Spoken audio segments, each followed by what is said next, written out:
There you go.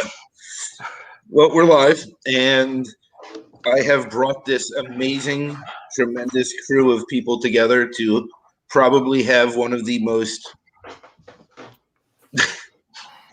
straightforward but confusing conversations in history. And I've been looking forward to this ever since I created this chaos, because this is awesome. I love it, and this is truly embracing life for everything that it has. So we have Andrea Kahami Summers, which I'm actually pronouncing correctly these days. We have Charisse Fonts, and then we have Mr. Marc Wynn, who's just the wild card. I accidentally turned up.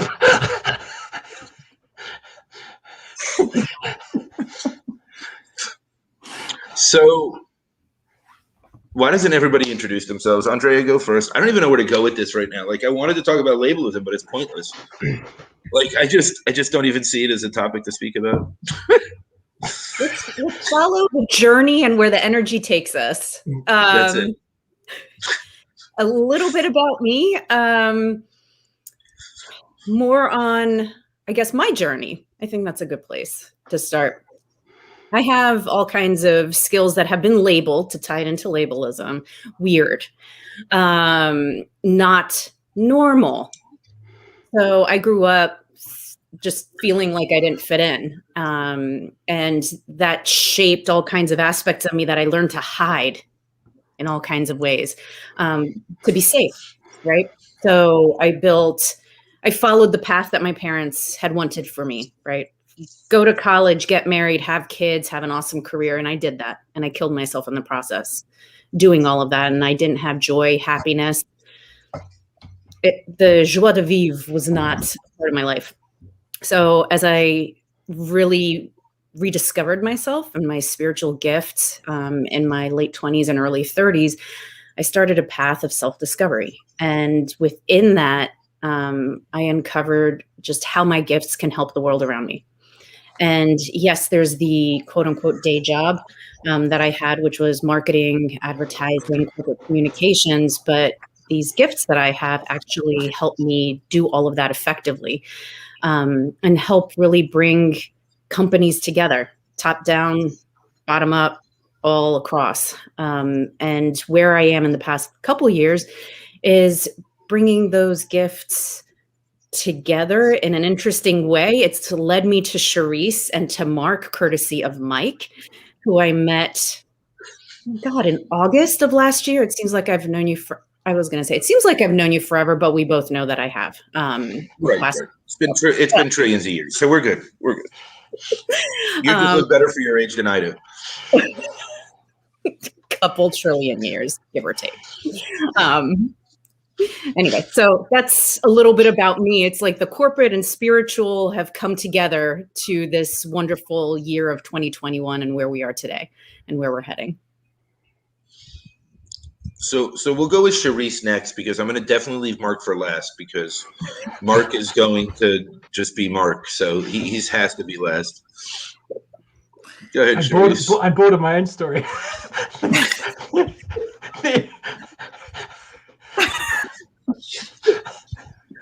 Okay. I like to let people know that I'm human. I think that's really important. That's first and foremost. Well, sometimes you just gotta double check. I'm human. You're human. We're good, right? That's how it works. I'm a founder of 2 companies. One is a nonprofit that's helping to end the ism. So maybe labelism is a good conversation to have in this ecosystem. And I also have a company that I run that is a culture consultant agency to bring more humanity into the workplace. And I'm in the Bay Area, California, born and raised, and mother of 5, very active in my community. I'm a birth doula. I'm working on becoming a death doula. I have a lot of plants and a lot of kids and a husband that supports all my wild adventures. I don't know what to say about that description, but it's beautiful and it's perfect. Go ahead, Mark. This is the wild card. Here comes the wild card. I don't know.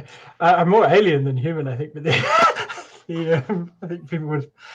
But if I was a human, this would be what I would tell people.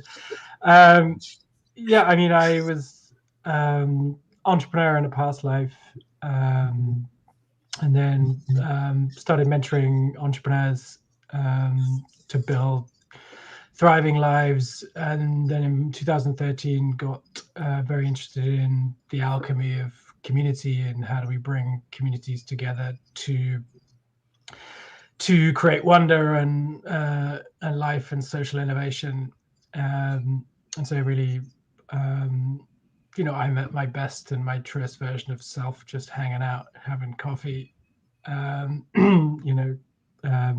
looking into another person's eyes and finding some form of connection and magic. That sounds like a meandering description for a part alien, part human.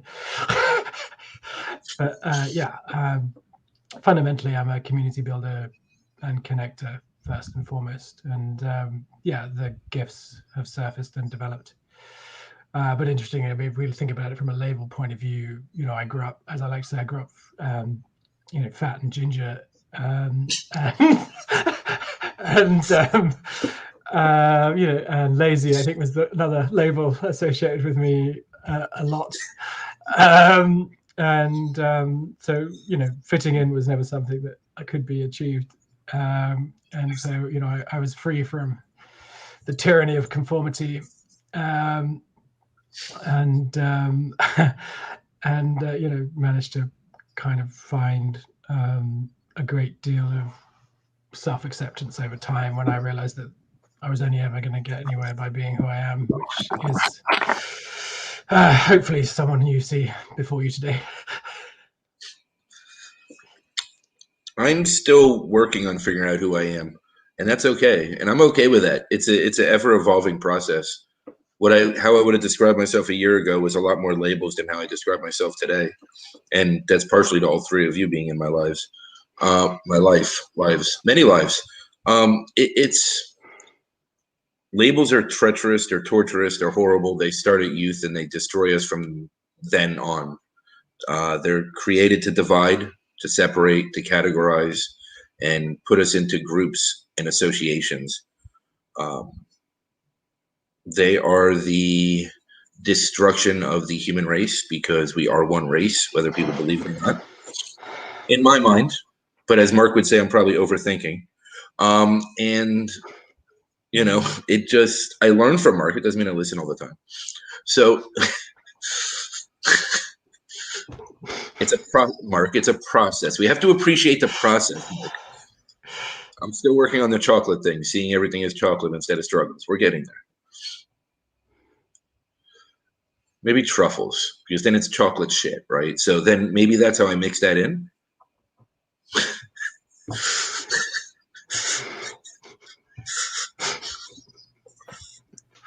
Can it be chocolate truffles instead, with a tasty surprise on the inside? Yeah, that'd be nice. Whatever feels good. I mean, I think I'm both. I think there's been some extraordinarily positive things about being categorized or finding tribe in my life, and also some really challenging things as well. I think there's light and shade. I think, interestingly, labels help people understand themselves and tune into who they are, as much as they can inhibit finding who we are. So I really, like anything, it's I would say labeling people is a cognitive labor-saving device that sometimes works and sometimes doesn't. But it'll be exhausting to not be doing it. I think if we look at the primal reason of why we categorize, it's to make things easier for ourselves. But it's when that becomes suppressive, I think that's the issue. I love what you said, Mark. And you take one label, mom. it can be positive and uniting with other parents because parents get what other parents are going through and it brings you to common ground, even if there are other differences. In the workplace, in some places, not everywhere, mom can be interpreted as, oh, that person isn't going to be available to me and the company 100%. And therefore, that person won't get the promotion. Someone single will. I've lived through that. So, and in places where you would think that it doesn't exist, in highly innovative companies. So yeah, it's both, and it depends on what we do with it. And I think it comes down to judgment. I'm oversimplifying. Judgment, which you can take observation. People can observe you based on labels that they want to apply to you, because to your point, that categorization helps people compartmentalize humanity. That person is this, this, and this. I now understand what that person is or who they are. Observation is one thing. Judgment is where the negativity starts to seep in. And then also to your point of there is light within the shade. We can't get to the point of personal growth, spiritual growth, or finding who we are, who we want to be, if you don't go through the darkness. All of that stuff shapes who we are. Of course, it's always easier once you've gone through it to appreciate it, because when you're stuck in it, you just want to die sometimes. So here's a question for the group. Leave it to Debs. It's all Deb's fault. My dragoness. Yes. Transformation.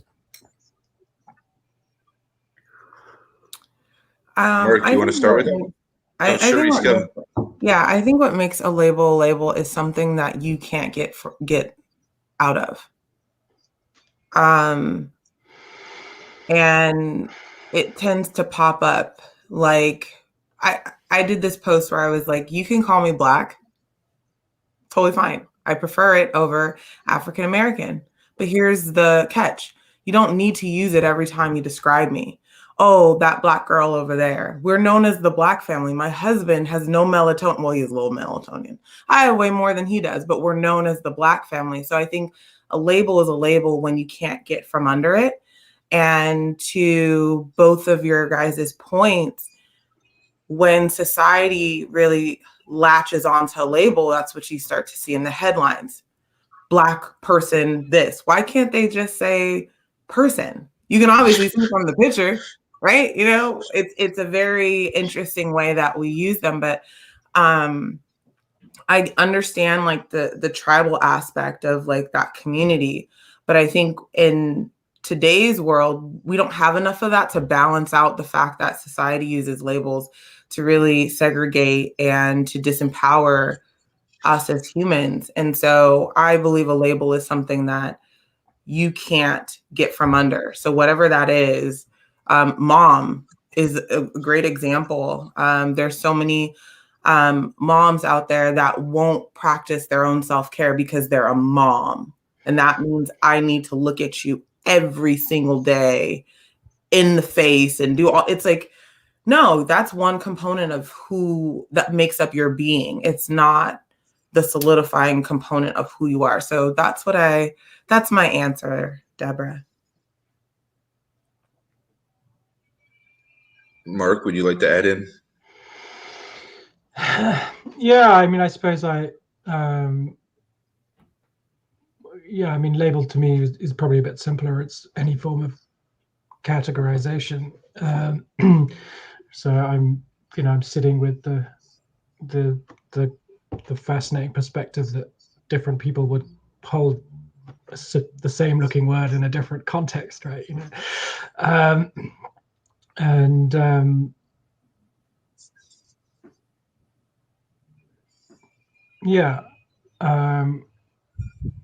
I suppose, what are the things that to have it from that perspective, where what are the things in my life, no matter what I do, there's always an association. And I think, those were the things that I would have probably resisted against the most growing up, primarily because there's this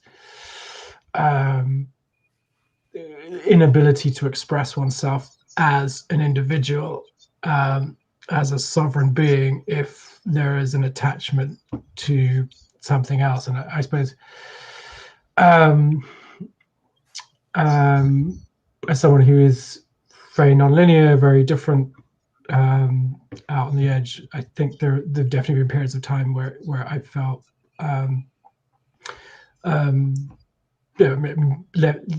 interesting thing is coming from a very privileged background.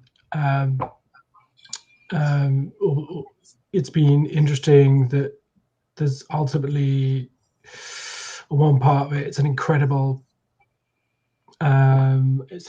platform, and the other part, there's all this kind of shame and stuff that comes from that story, and it feels difficult to liberate yourself from that story. As someone who comes from kind of a wealthy white, my island was part of Normandy that conquered Britain before it conquered the world. It's like literally the huge seat of global privilege. But there's, and I mean, it's interesting that it feels like there's no escape from that story, albeit that there's a huge amount of light, more light than shade with that story. So it's an interesting perspective to seeing what are the things that we cannot untie ourselves from.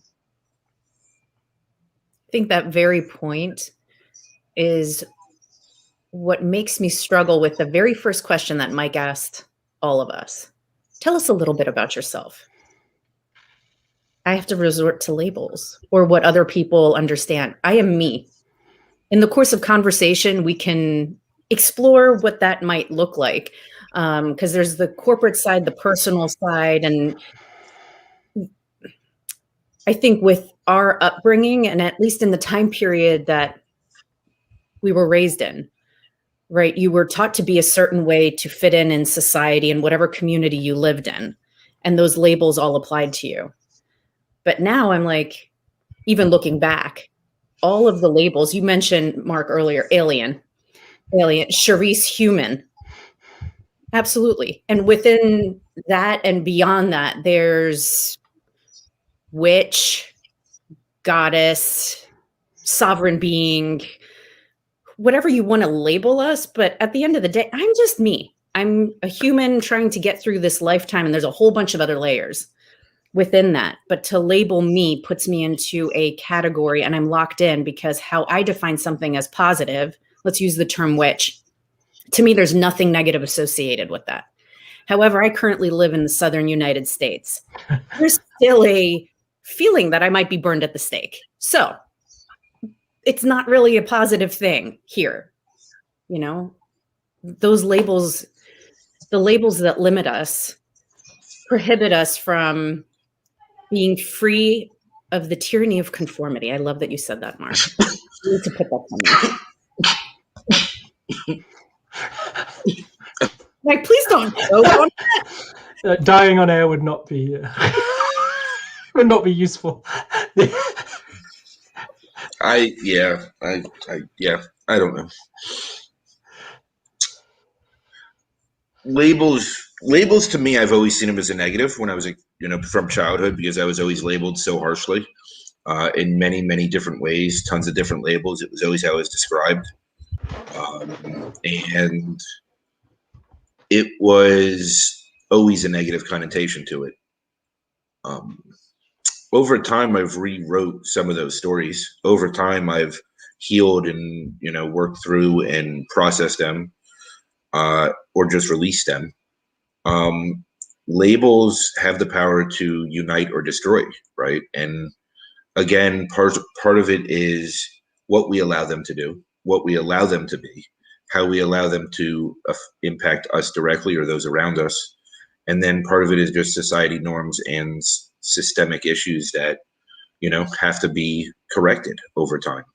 And there is ways to do that in society today is working on in the background and slowly maybe shifting, while on the surface bubbling to a head and looks like a volcano. I think that there's always pain before things fix themselves or get fixed or work themselves through. And as humanity's evolving and attempting to get out of its own way, as Marc would put. It's a process, and I think we're going through those growing pains right now. And because knowledge is so accessible more than ever, it's being more magnified than it ever has been in the past. And that is part of it, because the negative side is being magnified to a tremendous, percentage. It's just, I think that it's just a process that needs to be worked through. And it's going to take time, and it's going to take more people being aware and awake and having the interest in wanting it to change and wanting the labels to go back to their core purpose, like Marc said, and like Andrea said, and, finding out, yes, you can simplify and compartmentalize and categorize, but when does it start becoming a hindrance and suffocating and drowning and destroying, right? Like when I call Charisse, I don't say, hey, it's Black Charisse, or I don't say it's White Marc or Crazy Andrea. I just don't, right? Like this is just, but this isn't how I address people, right? Like in our world, we don't do it, but media magnifies that. Media wants us to look at things that way, because if we look at it that way, then, we fall into these, we fall in the lines, and we follow their path for us. And I think today more than ever, people are wanting to get away from the path that's been outlined for us and find their own path. Being around you makes me wiser, all of you. Like, I think I need this support. This is what makes me more intelligent. I want to say two things to what you said. I was like taking notes. The first is a story, and I've shared this before. So my last baby was a home birth. And with the home birth versus the hospital, you don't need to register your baby right away. And if you've ever had a hospital birth, as soon as your baby born, they footprint, what box do they check? They're just immediately labeled.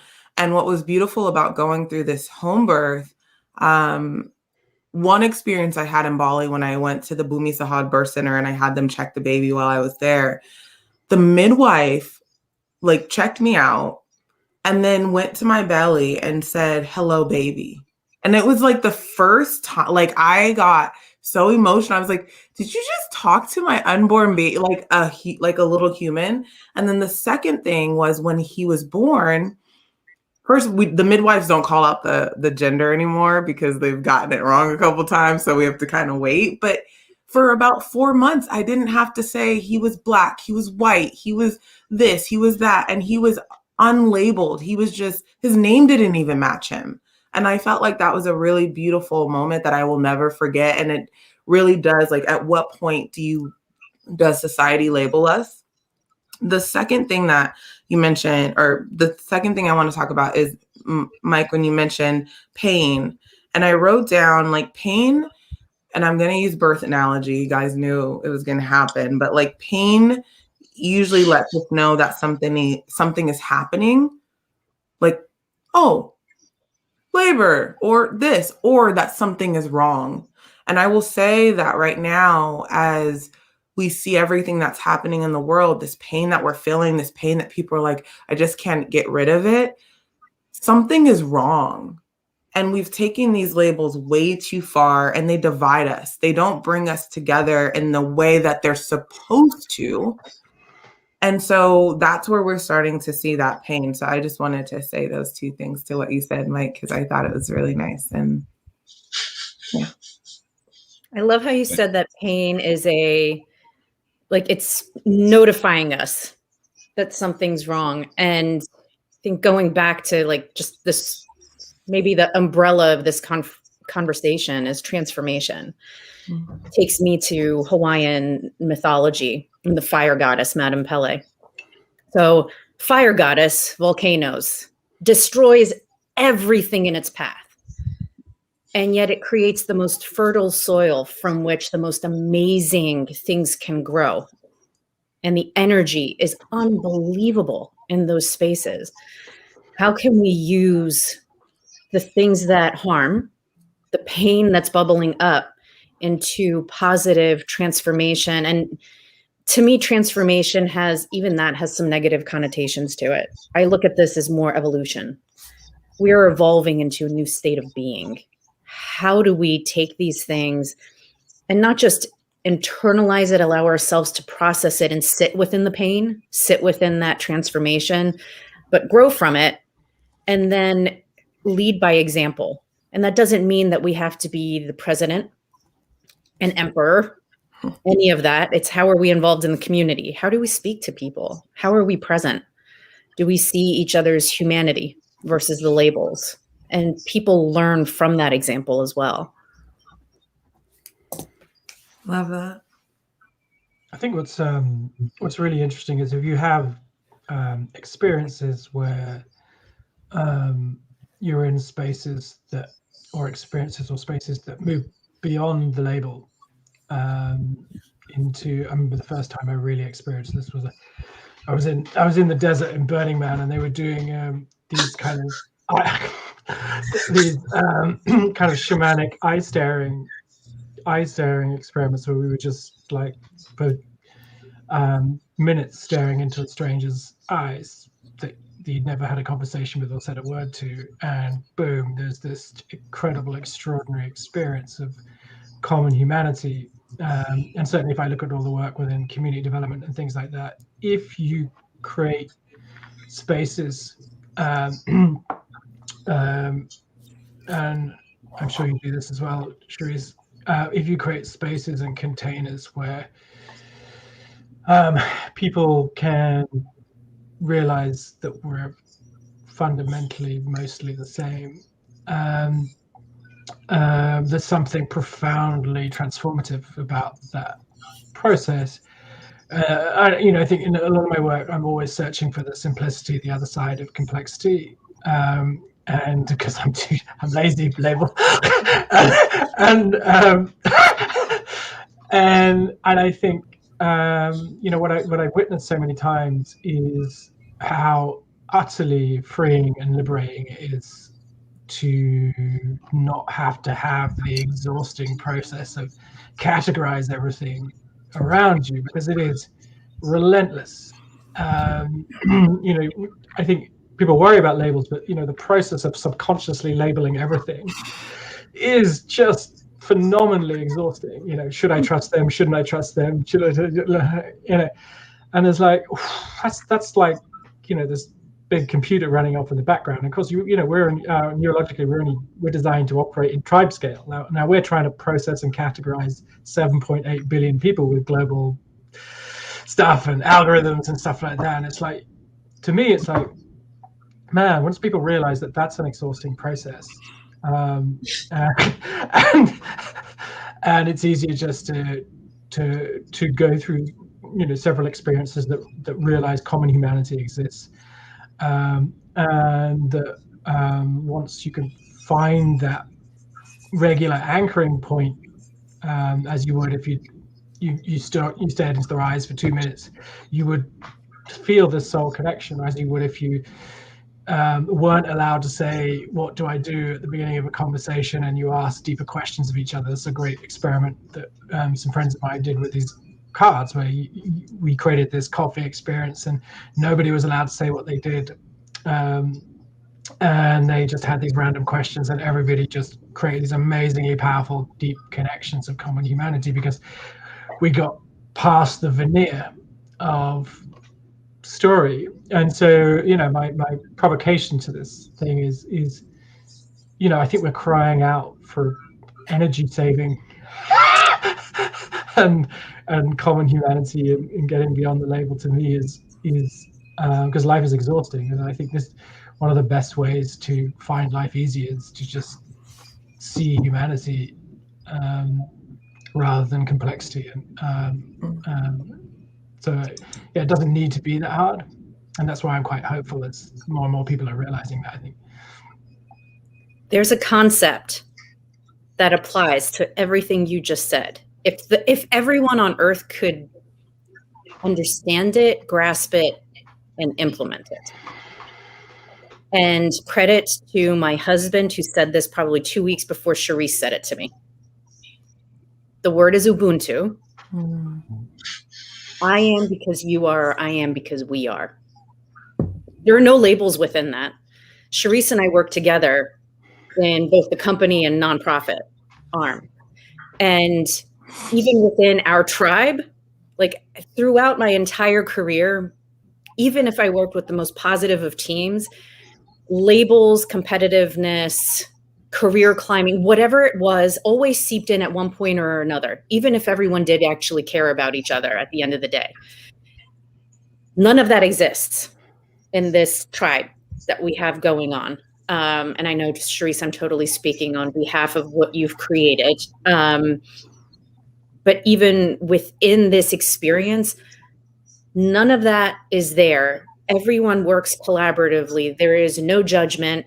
And it all started just by Charisse explaining Ubuntu to everybody. Like that set the expectation and the foundation for how we all work together. No one's idea is better than anyone else's. There's no ego in the space. And I am here because you are here, and together we can create something amazing, and it's magical. I love that you brought up the workplace. And yes, the Ubuntu that we have within what we have is something we definitely would love to duplicate everywhere, because that competitiveness, that ego in the workplace just really harms a lot. But when I think about the workplace, 1/3 of our lives go there into working, majority. And when you think about the workplace, you are labeled as soon as you get there. And not only do you need to do your job, but you need to do your job to get out of that label. I remember joining a company, and I joined right before reviews. So the reviews were, I don't know, October. I joined in July. And I was, I don't know, very fresh. And I got a review that I was,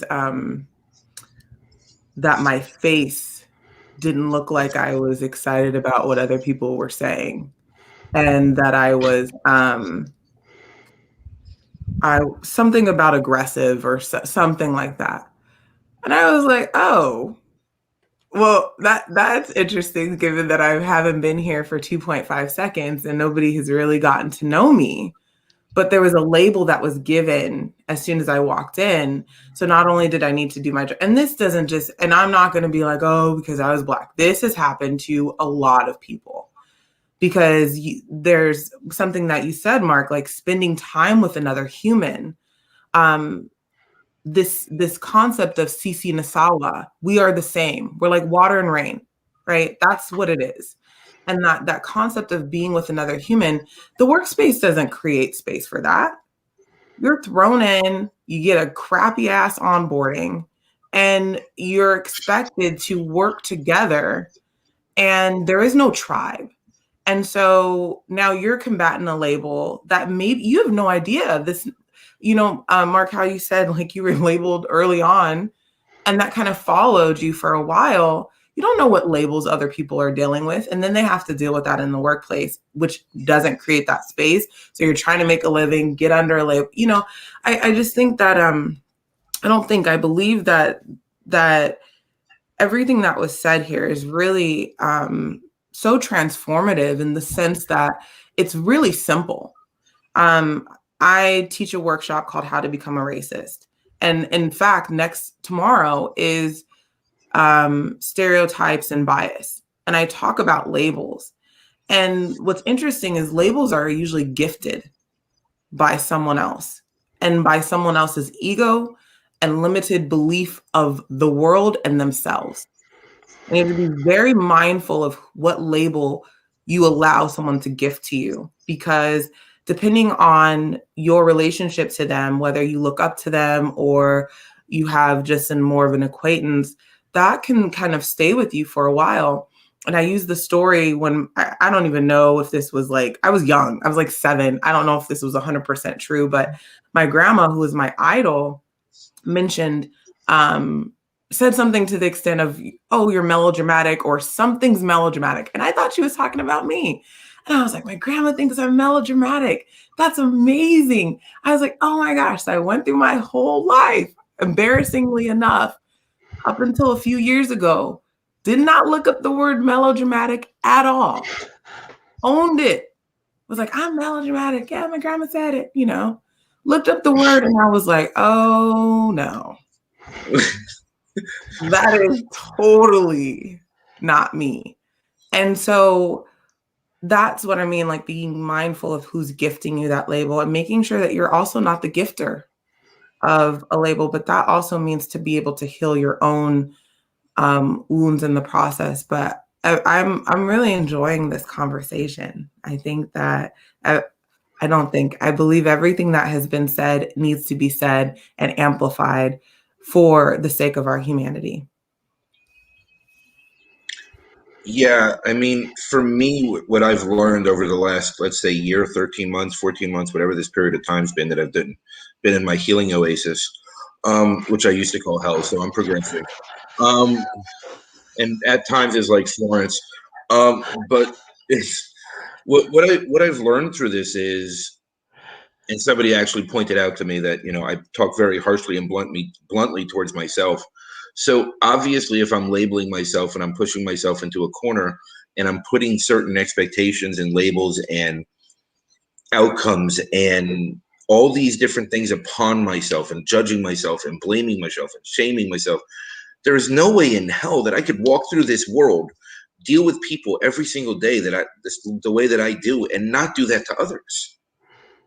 If I didn't start this healing journey within, then there's no way that I would be able to see what I was doing outward.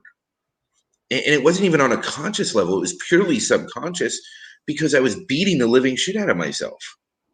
Like, how could I have a good conversation, good relationship, good anything with any other human being when I'm doing that to myself? And if that's how I'm treating myself, then that's how I'm allowing and expecting others to treat me also. So I think there's so many people in this world, and us and me and like me, who have gone through this journey and started beating themselves to shit, that they allow these things and almost welcome it to stop the pain themselves. It's like something that I learned when I was very young, right? Like, I was a hefty kid. I was a fat kid, like Marc said, right? That was one of the labels. So if I made fun of myself, right, then nobody else did because I was already doing it. I mean, granted, they always found something new to make fun of me for, but it wasn't that. So I put myself into those categories and I held myself captive there. And I've hurt myself there, and I trapped myself there. And then when society starts amplifying it and putting it all over media and the way that media is accessible today, the way that knowledge is accessible today, and we don't check sources of where the knowledge is coming from, like what is the agenda of who's pushing out knowledge, then we just buy it hook, line, and sinker because most of humanity is lazy and just wants to be fed information. They don't want to look for information. They don't want to seek information. They don't want to turn it into fun. They don't want to be curious with learning.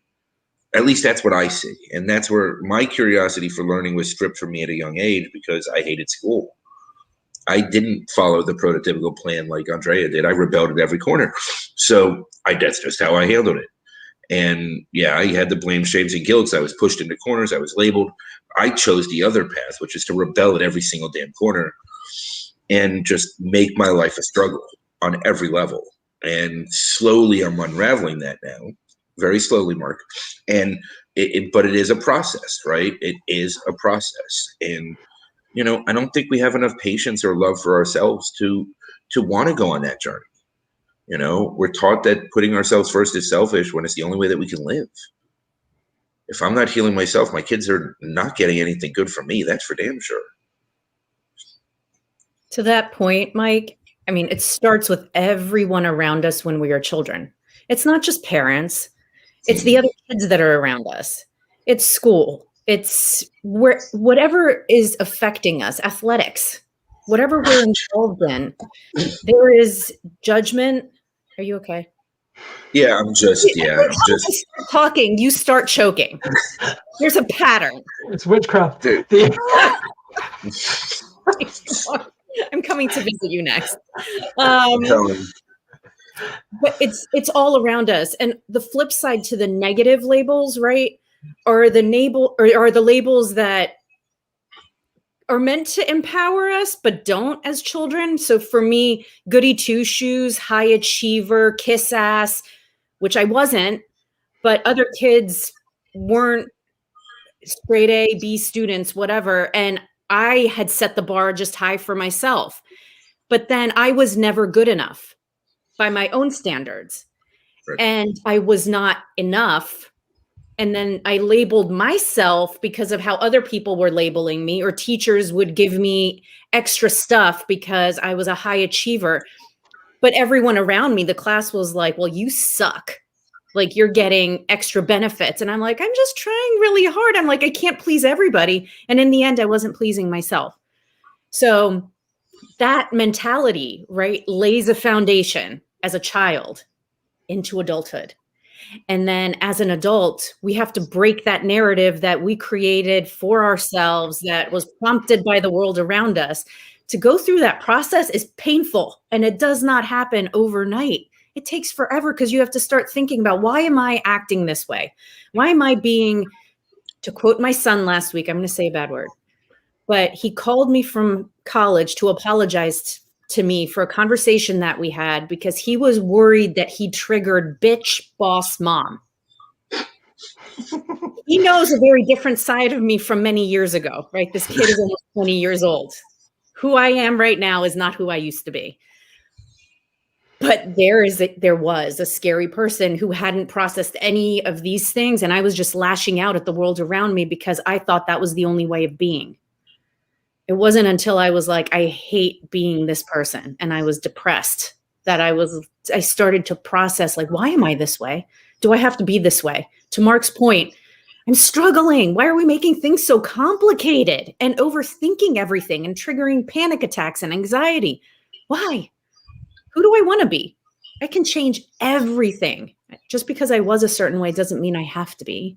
Who do I want to be tomorrow? How am I going to be present that way? It doesn't mean that I'm perfect. Every day there's a struggle. Every day there's something. But we can free ourselves from the narratives that have been created by others. Mike, what you were saying, what society teaches us or wants us to believe or is reinforced, the freedom lies within. We don't have to go along with what everyone else is saying.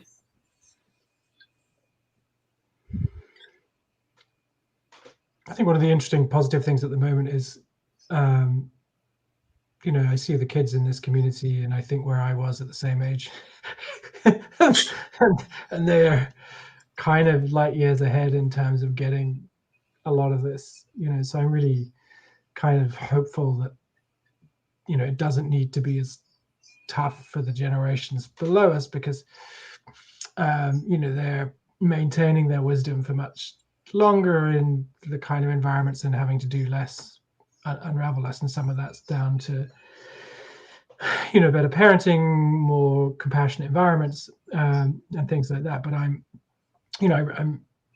often the pioneers or people who kind of break through new things have to go through something that's much more difficult. Like going to the North Pole used to be a challenge or something, but now you can probably fly there for a few $100, as part of a curated adventure or something like that. And so, I like to think that yes, we may have not found the easier way to come to self-acceptance. I mean, this is to me what it's about: is can you nurture that own inner self-worth to be grounded in who you are, and then that actually triggers people a lot less around you. So they feel a lot safer and don't, a lot of this name calling and stuff that happens with kids is fundamentally driven by everyone's collective inadequacy that creates these toxic environments. And often it only takes one really grounded person that's accepted themselves to shift the whole vibration of a room or a whole. And so, I think, within classrooms now, there are kind of a new wave of kids that, one or two or three or four of them in the room just get this and, won't be pulled by algorithms and people and adults and all of this kind of stuff. So I'm really hopeful. Certainly my kids wouldn't listen to me. And fundamentally, you've got to realize that they've got to learn it for themselves. That it has to come from within them. But you know, kids now are so much kinder than I remember us being, and I remember me being.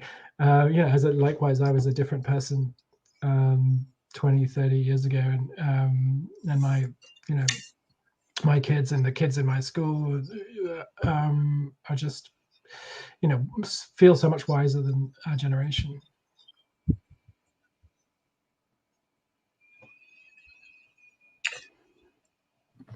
I think there's still the kids that want to bully and want to be a part of that. But what I noticed a difference with my kids is that other kids will back them up and stand up to the bully with them, right? So there's more of that unity against the pain points, the negative source, the negative influence. You know, when I was a kid, as much as Andrea was an overachiever, I became the tremendous underachiever. And every year in school, my grades went down a grade because it was breaking my parents in, so that if I started getting D's and F's, they wouldn't notice. It took time, but I got them there. It almost wasn't even a fight anymore. If I got the surprising B, it must have been by mistake.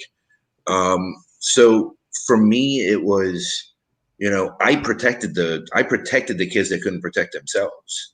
I went up against the bullies and became the bully of the bullies, but there wasn't a group of people around me doing it. There wasn't a group of people standing up to these kids. It was me because, you know, one, I just probably didn't care on some level, and two, I like struggling, as Marc knows, and three, it just seemed like I wanted to protect them because they couldn't protect themselves, you know, and it was. I really do believe that kids today have a much different insight into the world.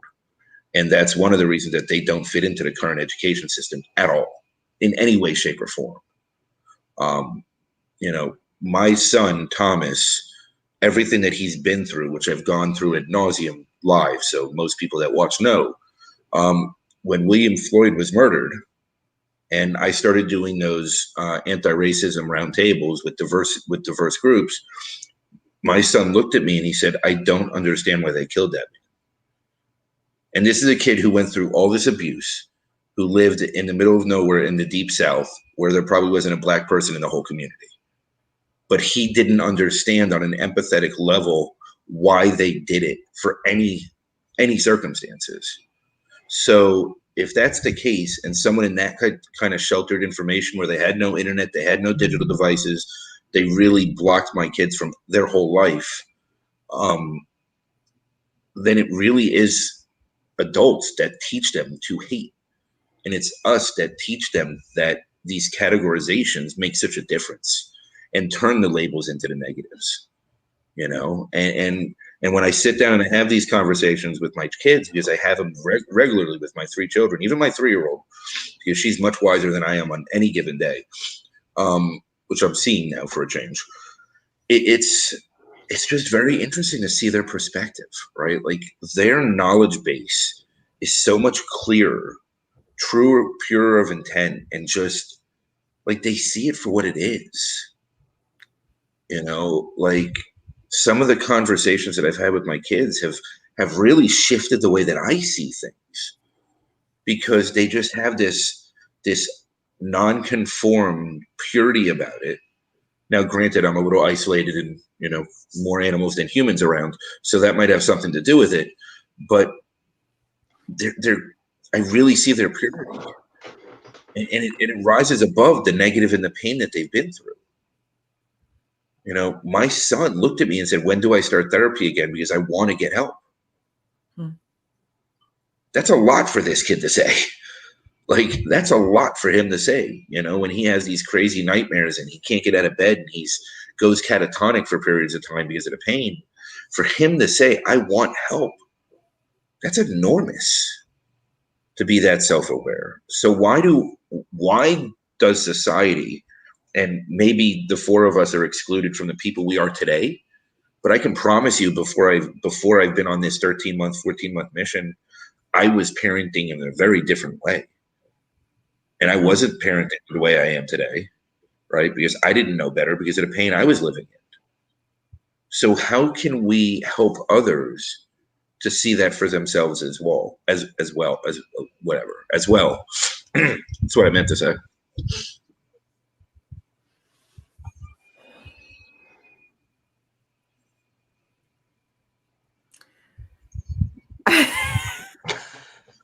I can Okay, just feel Charisse. it. No, Everybody's waiting for Charisse, but I I have one rule, Charisse. I don't want to think about my head going through 9 centimeters. So any analogy but that is perfectly fine right now. don't talk about centimeters. You've never heard me talk about that. I don't talk about centimeters. The birthing analogy last Thursday. That was totally different. That wasn't 9 centimeters. But I was gonna say, like, children are designed to be pure. They are. I remember my auntie saying, when kids come into this world, they know way more than us as adults. They know how not to see skin tone. They know how not to see gender. They know how not to, they just know. They know how to love, regardless if we showered or not.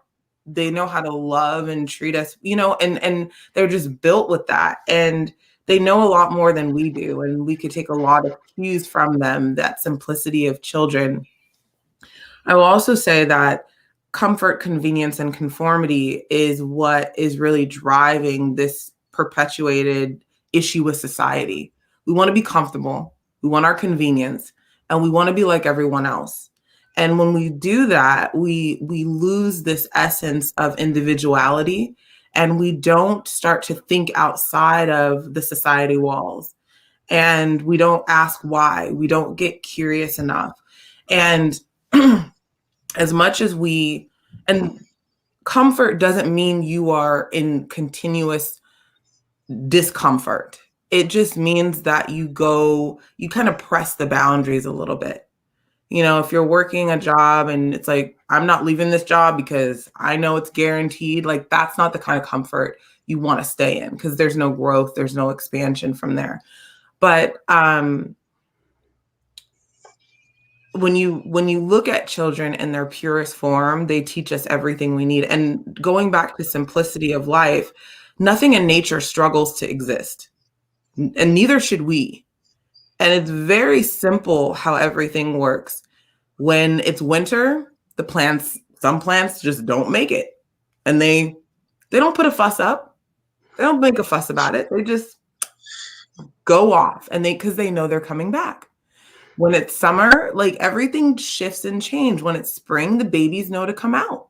And like, it's all of this really, and I really believe that we could learn a lot by just sitting and watching nature and knowing that this beautiful, perfect world where everything is in balance can teach us a lot about our own selves, and how, if we let go of this comfort, conformity, and convenience, we can too learn how to exist and thrive and move from this notion of survival, this notion of success, which is temporary and relative, to significance and transcendence. And those are what people are ultimately looking for. When we make fun of someone else, we're ultimately trying to find our significance in that statement. But your significance must go through this journey, because what's next is this transcendence that is more beautiful than we could ever imagine. It is exactly where we want to be. It's this dimensional space in our current moment where just everything seems to make sense. And so that was on my heart after hearing everybody speak and bringing up the children component. I've observed my humans really well. And baby Mikey, he'll play with his favorite toy at the moment is, and I think it's because it's Charlotte's favorite toy, is a mermaid with a mermaid tail. And he will run up to her room and find it, steal it, and like run. And you just hear, ah! And baby Mikey just doesn't care. And, and I love that. I love that he doesn't you know, this is for girls. And it's like, no, this is for playing and imagination. And need not I tell you how to be an imaginative human? So that is what I have to say. I love all of that. I'd like to see a picture of baby Mikey with that. But yeah, running away with the mermaid. Yes. Building off of that, to also answer the question that you had, Mike, about how do we help other parents? Charisse, what you just said about the seasons. If you think of children, they're going through their seasons from birth to school age, right? They're not resisting it. They don't know that they're growing. They're just evolving, and it's natural. It's part of that. As parents, most of us are juggling working, time commitments, deliverables, and the kids have to conform to where we are in any given moment. We stop the seasons of our lives from happening because we have to get certain things done. Charisse and I joke about this a lot, of like, how bad did we mess up the first couple kids for therapy reasons, and that they need it because of where we were at as individuals. And the person I was, going back to what I said before, was the one who was trying to conform the kids into my state of being because it was convenient, borrowing Charisse's word, for what I needed, because I had deliverables to the CEO of my companies in any given day. And I killed myself and my children fighting against nature. What I learned, and maybe I'm not one to give advice, but what I would tell others is to live in love.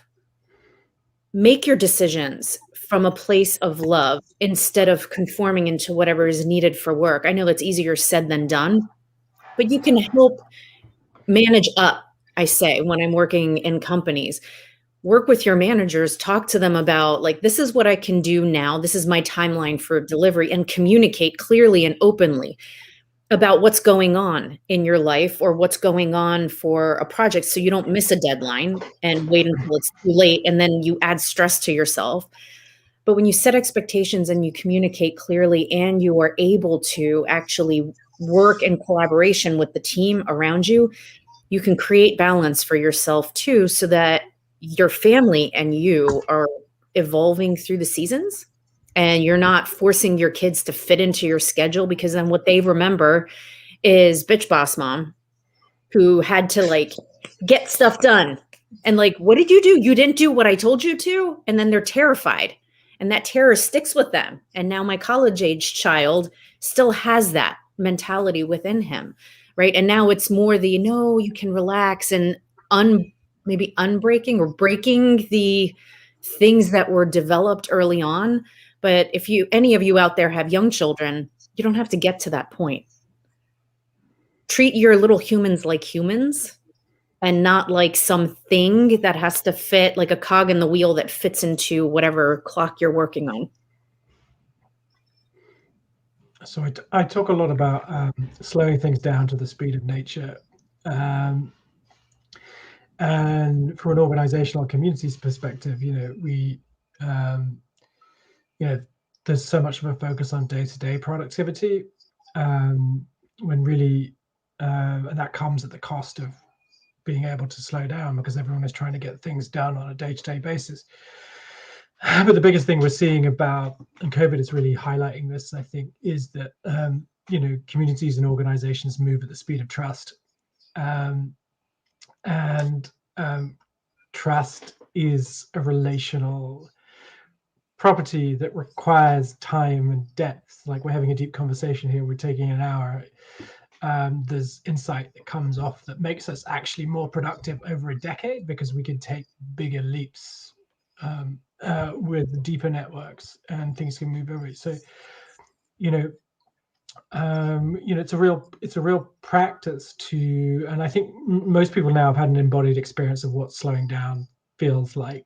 This last year, it's been enforced, and I think enforced for a lot of people, and they've seen what added flexibility can give to organizations and things like that. And so, I think we're in a really interesting time where there's going to be so many more stories emerge of how this process of slowing down has allowed things to speed up.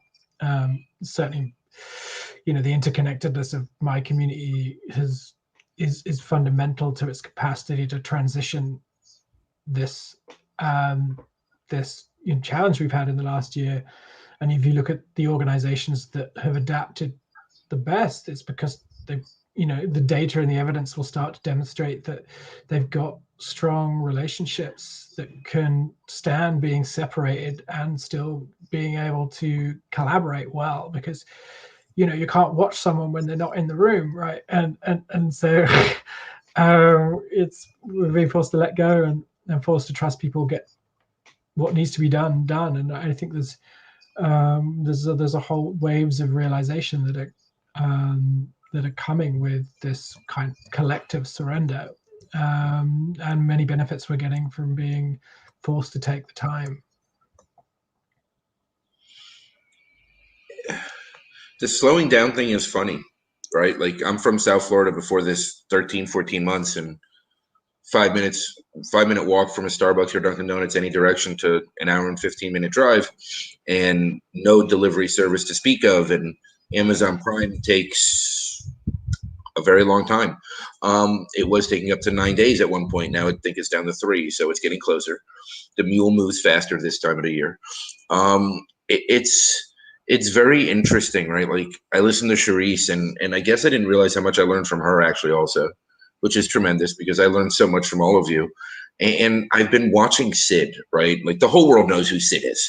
She's always on top of me. She's always in my lives. This kid is so creative and so outside the box thinking. I put the crayons on top of the fridge. So she's figured out that if she drags the ottoman next to the counter, puts the chair next to the ottoman, she can climb from the ottoman to the chair to the counter, get halfway on top of the fridge, and reach the crayons.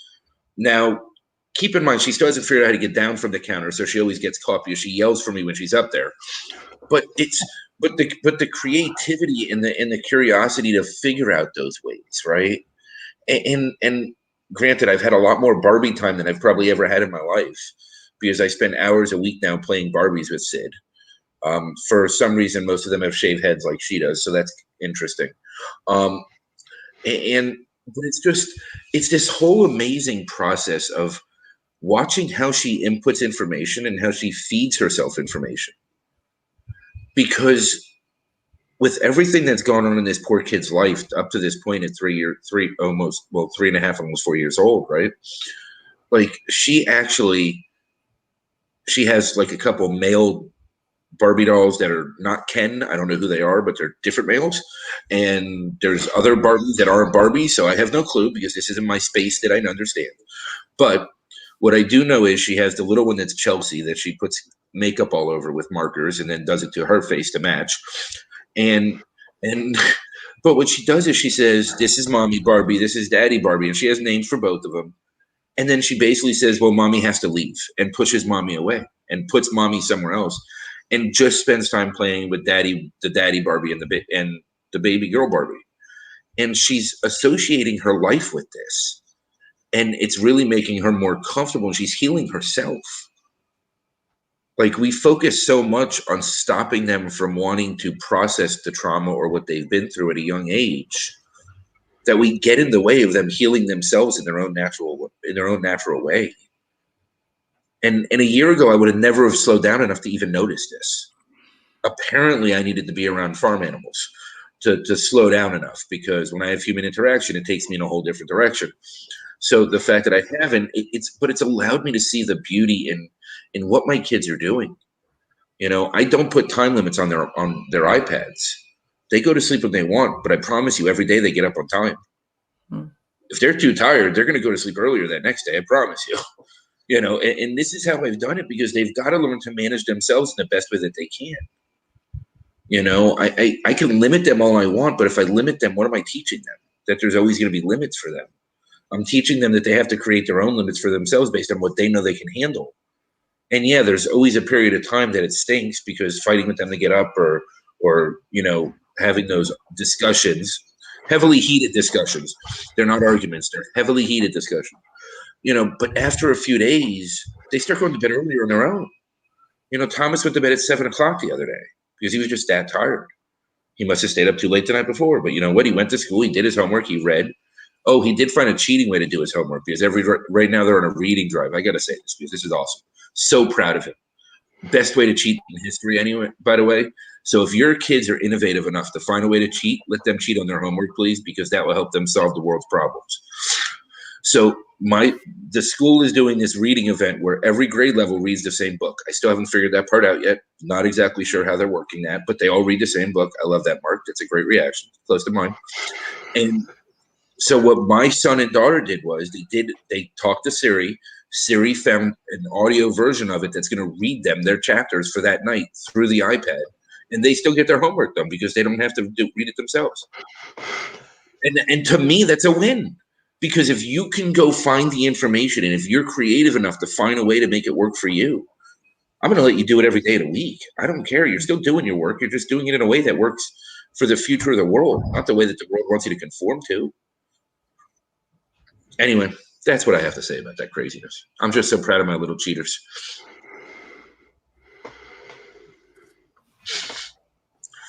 If they can get Siri to take tests for them, I'm all appreciative of that too.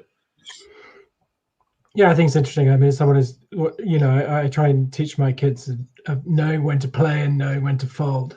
And so I'm a big believer in teaching my kids to be more pirate and to find ways around things. But I think, but also recognizing when it's actually self-nurturing, not to rebel against everything the whole time, which I may have created, more hassle for myself in life by always trying to do things a different way. And it's certainly more exhausting. So I think, again, they have, reinforced that they have this wisdom. They know when something is silly and unnecessary, and see it for what it is. And they know when something is fun and meaningful, and they're willing to put effort and energy into it, with passion. So again, I don't worry about them too much. I think the best way to learn is to grab the electric fence. So it's like providing my wife and I have slightly different views on this, but and in the middle probably lies the balance, and so it's that right balance of safe containers and freedom to fall over, and that changes all the time. But what's really interesting is the fears it surfaces up in the way, and you realize how much your own anxieties and fears for them start to get in the way of their development. I found having 3 kids now, I think it's really fortunate that there's no bandwidth for my third. So she's the least parented of the 3 of them, and I think she'll do very well as a result of a lot less influence from me. I think we need a podcast show, Mark, of your young one and Mike's. Yeah. Yeah. It would be highly entertaining for everybody. I think. Well, Mark would need a mobile camera because he would have to follow her around. He would need like a GoPro attached to his head. He'd need a GoPro helmet. Maybe just stick a GoPro on it and just. Right. There's something to this, and talking about innovative and different, and learning in all different ways. Let's learn from the little ones. Something you just said, Mark, it really hit home. It's fear. When kids are operating out of fear, when adults are operating out of fear, we're limiting ourselves, or we're limiting those around us.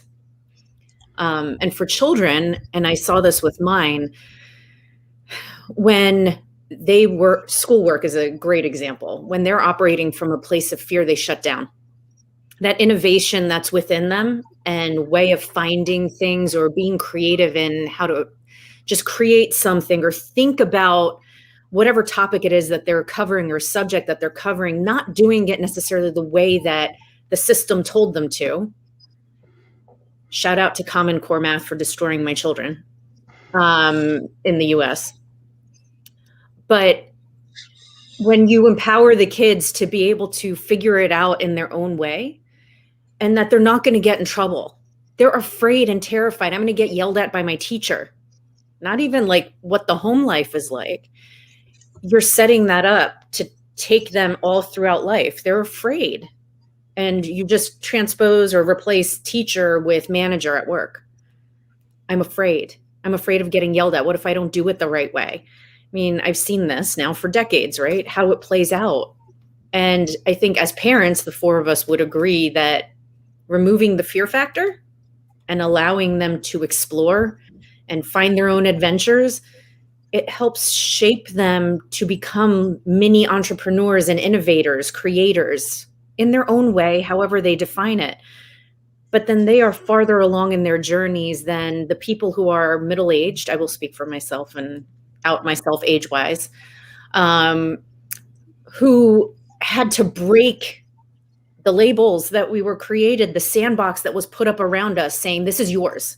You play in here with these tools in this way that I taught you. Our kids don't have that. But a lot of that comes from how we parent them and the world around them. So that fear factor, if we can minimize it, I think is minimize that, but also be supportive and loving. It helps spark that creativity within. I love this topic of creativity in kids because it reminds me of our fourth daughter, Charlotte, our fourth kid, Charlotte, who was always coloring on the walls. And growing up, that was like a huge no-no in our house. Like that was the ruler, that was the belt, that was the pop on the hand. Like you don't do that. And so, you redirect to some paper, whatever, or you get popped, whatever, one of those two. So with Charlotte, I noticed that she was every wall was just her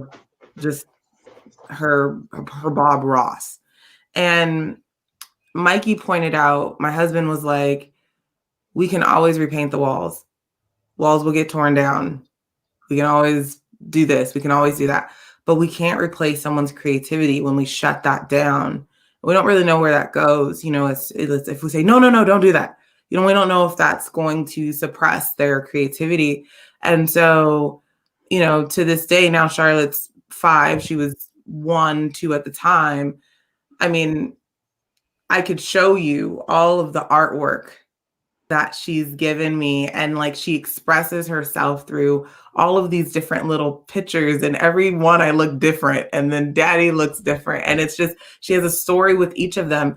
And I think that as we honor the creative, and at some point our creativity was shut down. Sometimes we just don't realize it. For some, for some, I believe like an artist, they were either let full run the fields, or they were, they rebirthed and came back to it. But at some point, our imagination, our creativity was shut down in certain ways. And I think we spend a good time trying to discover that for ourselves. But within our creativity is also our imagination, our curiosity, all of those childlike components that we can level up into our adult bodies now, where we're not necessarily coloring on the walls, but we're building masterpieces.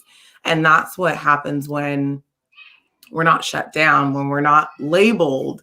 We're allowed to thrive in our own beings and do what we were meant and designed to do when we came into this earth body. So I'm just admiring, and I don't know if you guys can, it's active in the mornings here, my little human. It's great. He's just lit. I'm actually laughing because on my screen there's pencil mark all over it. and the wall behind you, probably everyone else can see it as white. but there's actually pencil mark all over the wall on my screen because my screen's been trashed by my daughter. I have crayon. I have crayon all over. There we go. Success right there. So we just need a wipeable surfaces everywhere. I have to say, like, taking that literally, Charisse, what you said, applying it to adults. My husband is an abstract artist, right? People judge adults. So just creativity. And it's amazing how one word can shut someone down and make them question everything that they know intuitively is their path and what they want to do. So how I've talked to, I think, all of you about this already, but the weight of words, the power of words, and how they can either empower or disempower somebody. And if you don't like something, that's great. Everyone's got an opinion. Absolutely everyone in this world has an opinion about something. But when you say something, especially social media, I mean, Mike, you and I've talked about just systems, media, and how it creates an experience, good or bad. But what it can still do to adults today, someone who is trying to find their way and in the public eye or sharing certain things, Mike, your podcasts, right, that you're putting out there, to my husband with his art that he shares in various channels. And there can be something that you were so proud of that took so long for you to create. And it takes one person to say, just that, And it's layered with all kinds of negativity that makes someone question. So for our little humans, for us to be mindful of how we're present because it will shape who they become. But for us also as adults, what are we saying that disempowers others? You know, it ties back to labels, but I think if we simplify it, Marc, you are forever on my shoulder. Simplify, simplify, simplify. If you simplify it, it comes down to words. Words have power. How do we use them? And how do we help people be their best? Go ahead, Mike. On that note, I think Marc his ripple effect has literally been cloning him and throwing him on each of our shoulders, on every human being he interacts with, because that's his ripple effect. Because I'm trying to remember who I was speaking to yesterday. Was it Nancy? Yeah, I did speak to Nancy at one point. And I said something that Marc would say to me. And she goes, "Oh, that's a Marc thing again, isn't it?" And I'm like, yeah. You know, and I mean, it could be somebody that I introduced Marc to 6 months ago that never reached back out to Marc. And if I say something that he said, they'll be like, "That's Marc, isn't it?" I'm like, yeah. So I'm like, maybe you should talk to him again. You know, like his diary's open. Like, just reach out. Like, it's not that difficult. Like, you know, if you want to have the conversation, have the conversation. Like, but I think part of it is there's just not enough people having conversations. You don't always need a purpose for the conversation, as long as the intent is there, right? So if the intent is there, then the purpose of the conversation finds itself. It just flows. There's not one of us that have struggled during this conversation. Maybe me not to curse, which I think I did a couple times, but that's not bad. You know, I'm telling you, you know, and but it's okay, right? Like these are just conversations that need to happen, because we've talked about 5 or 6 different topics that need to be addressed, that the world needs to understand, that people need to pay attention to. These are just situations where, you know, we need more conversations. We need more people to sit down with no purpose, but to have an open conversation and to put everything down, remove all the masks, take away all the labels, all those societal things that have been created around us and conditioned into us, release them, put them by the wayside, and just have a conversation with the human being. Okay, I do have a tip to go along with that. Something that's actionable for everybody. Ecstasy? No. Oh, okay. This is something that I witnessed Charisse do. In hosting a conversation, where a topic comes up that can trigger people within it, and somebody says something that is offensive or hurtful to somebody else within a dynamic, ask questions instead of react. It allows a conversation and dialogue to take place. Our natural instinct is to get offended or react out of like, how can you even think that or say that? I grew up in a family that was highly argumentative, right? I know how to win arguments really well. It took a long time to dial back, and still I'm learning to ask the questions. Charisse is amazing at it, because what you see right now looking at Charisse is complete peace. Mm-hmm. And there's a whole bunch of other things that are going on inside her mind and heart and soul. And yet within a conversation that might activate everybody else in a room, she'll ask, well, why do you feel that way? Or what's going on for you with it? But in such kindness and caring, she's created a space that is non-judgmental and is filled with love, that whatever is going on for that person, dialogue is created and brings everybody together. It unifies rather than continues to disintegrate. Thank you for that.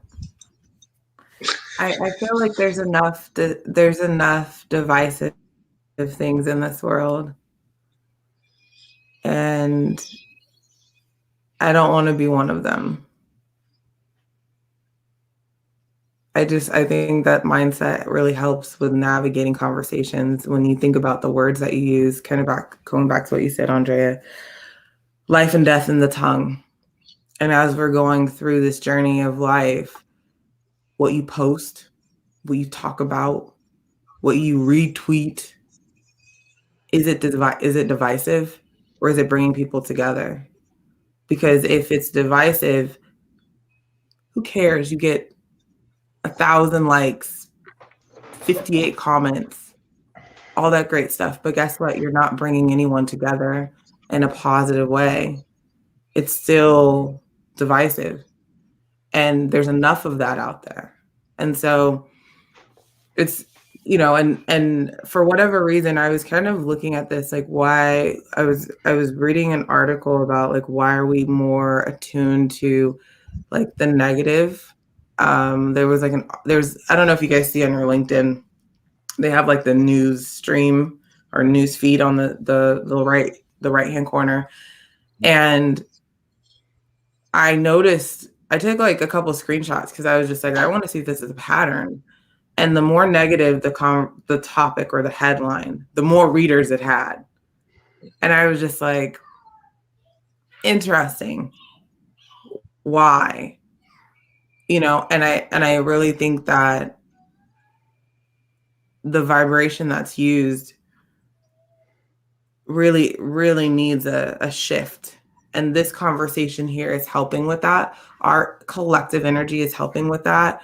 Goes back to this video about Einstein, where he talks about energy and mass, how energy creates mass and mass creates energy. And that means that nothing we do is in void.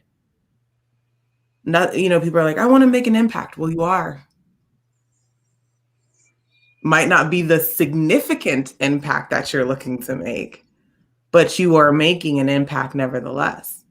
And so I think that there's, again, the words just all need to somehow come together. I saw a comment where someone was like, the dictionary changed a lot for them. Looking up a certain word really is fascinating. I do that all the time. I'm like, what does this word mean? Oh, that's interesting. So we've been using it out of context. Now I go to Yoda. I turn into like Yoda. Out of context we have been using, right? Like I'm just like, there's, I'm like, wow, this is really interesting. No wonder there's confusion. Because you have half the population, and I'm exaggerating, half the population know what the word mean. And though the other half don't know what it means and they're using it, there's a divide. And so it causes, again, what we're seeing. So I like what you said, Andrea. Thank you. You know what? I want to touch on one last thing. I know we're going to be wrapping up soon. Self-care. because whether we're talking about labelism or anything else, like ultimately there's toxicity in our experiences. And how do we each, I think it would be good for all of us to answer this. How do we care for ourselves when we encounter that? I know we all have our own way of processing things. For me, it's to be in nature.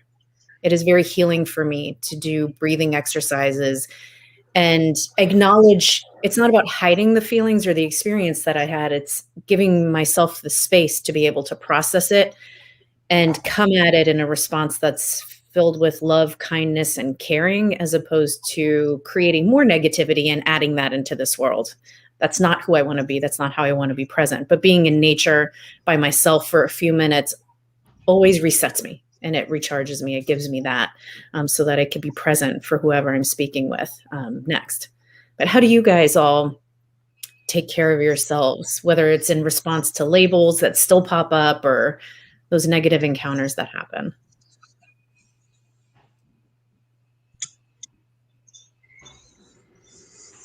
I'll go. I'll go. I'm currently dealing with some stuff right now, and and it's toxic. And one of the things I think my natural way is to be in nature, to cleanse the space, to talk things through with someone I trust. However, what's interesting is being on this water fast, it's really slowed everything down for me. Even like I can't walk fast. I'm just a little bit slower, and I'm also very aware of my energy. So getting upset takes energy that I don't necessarily I'm good until 2 and I have to like take a rest and then I'm recharged. So I'm very mindful of how I'm using my energy. So getting upset or getting overworked isn't going to work. So I think that has helped me deal with any type of toxicity that I'm dealing with currently right now, in combination of nature, going out and grounding myself, burning incense, talking to my plants, and if all else fails, laughter. So not all else fails. I laugh. I just find laughter. I just like go hang out with the little humans. And sometimes I even do this thing where I'll ask them, I'll keep it like straight 4-year-old elementary, but I'll ask them, I'm dealing with something right now. What should I do? And I just like sit back and listen to their responses. And I just realize how much bigger the world is than what it is that I'm going through. And I just get this peace from them where if you are the most important thing in my world. And if this isn't bothering you, there's a way that I can get over this. So that's kind of how I deal with toxicity for me. I mean, I'm quite playful in this, and kind of the structure of my week is very much around that first. I mean, the greatest, every Monday after I drop the kids off at school, the first thing I do is not work, but go for a massage. And then maybe I'll do yoga. And the important thing is that, if there's some space for work in the week, then I'll find it. But ultimately, the purpose of life is not to work. Now, again, I come from a place of privilege to be able to do that. But you've got to start with that intention. So my intention for the year is to live in the holiday vibration for as much as possible. I think those who've emailed me recently can see that my out of office message is on for the entire year. So I'm responding to people in the holiday style, which is maybe a few days after they've sent an email. So but that's just kind of the mischief and playfulness, and but ultimately the thing behind it is that if you let your vibration lead life, then situations don't really become toxic because you're able to shine through most situations. And so if, you know, a lot of people treat self-care as the fixing the problem, whereas I think of vibration first existence, which is everything about raising the vibration and then move from there. You know, the Monday morning massage and yoga is, for me, the first thing. That is my job, right? Is to raise the vibration and start a week off that way, because I'm going to speak to a lot of people, and if I'm off, I'm part of the problem. And again, that's culturally a very odd thing. My wife is, it's like, it's taken her a while to find peace with the fact that I start Monday doing nothing. She's a very hard worker. We have these funny conversations. And I'm saying, you know, stick with the struggle, honey. How's that working for you? So we have a great fun around it. But yeah, I mean, so I'm playfully extreme with it, because I think, you know, my role is to be a grain of sand in humanity's eye, I think. And yeah, so I'm really curious in terms of how people can reorder things. So it's high vibration first, and then you're not having to recover all the time.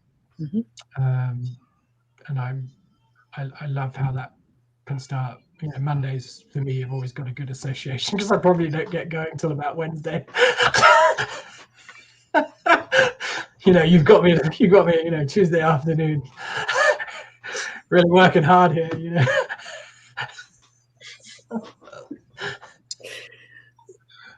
For me, what I used to do is go into groups of people and just sit. And the reason I say that is because at that point I wasn't fully focused. I wasn't in a space where I was in control of my own energy or control of my own space. So by putting myself into a crowd, the crowd's chaos would then force me to focus and bring my energy in. And looking back at it now, that's really what I was doing, was trying to balance myself within the chaos. And it worked very well. Obviously, that's not an option for me today. I'd have to do a cumulative average of 17 counties. So it's, you know, and bring them all into a block. But it's, for what I do now, is it's really the pause, right? I've really embraced this pausing and just feeling the intent. I don't really listen to the words anymore. I don't listen to the behavior. I don't listen to the action. Mine is, I feel the intent. And what I just do is kind of what Marc said, is I just raise my vibration to counteract the intent. And it's more of a subconscious thing. It's not even that I notice that I'm doing it, except for how people have been responding differently towards me lately, right? Like, I didn't even realize this was what I was doing until people started saying to me, "You're not feeding into my crap anymore. You're thank you for letting me just get it out and not saying anything back. Let me, you know," and I think that's a lot of it. People just don't feel heard, right? So when they come at us with toxicity, or come at anybody with toxicity, maybe it's just venting. Maybe it's just getting it off their chest. And because we're in a place at that moment that we can't handle that, we might take it as toxic behavior when it's really them just getting it off their chest.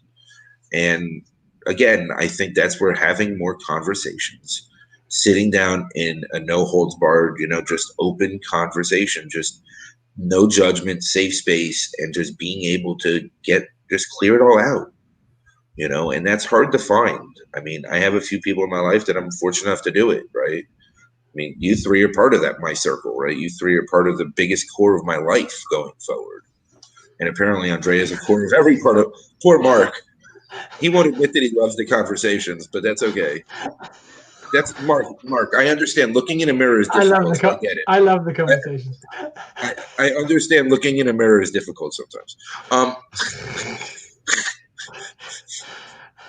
I see Marc at his best when his kids are in school, or the youngest one's with his wife. Meanwhile, it's my kids are hopping all over me, jumping all over the place, you know.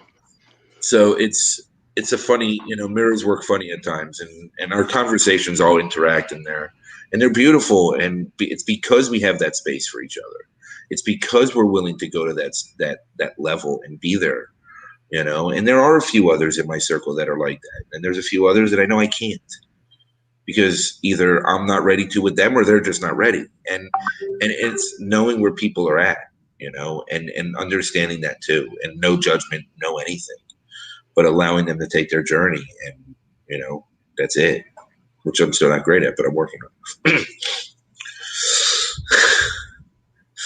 We're all on think that, huh? I'm We're all aiming. on the journey, no judgment. I'm aiming for mediocrity. Yes. Yes. He's aiming to slow the journey down to a slow crawl, Yeah. so it can happen around him without him having to do it. This is it.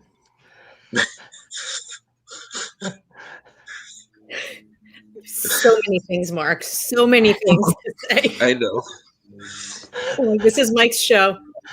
It's okay. Refrain, hold back. Guys, world, thank you so much. It was an amazing conversation. If you missed it, make sure you watch it. I don't care who you are. You'll get something out of this. And these are three of the most special people in my life, and I really appreciate you guys so much. And I honor this conversation. Even you, Mark. Even you, Mark. It's been weeks since we talked because of circumstance. I'm having Mark and Andrea withdrawals. It's been weeks. It's the same weeks that I haven't spoken to either of you. It's kind of ironic. It's your It's kinda process crazy. of self-denial. Yeah. Apparently, I'm looking at everything as shit again instead of, you know, chocolate. So we can dig into that one later, world. Have a great day, everybody. Bye.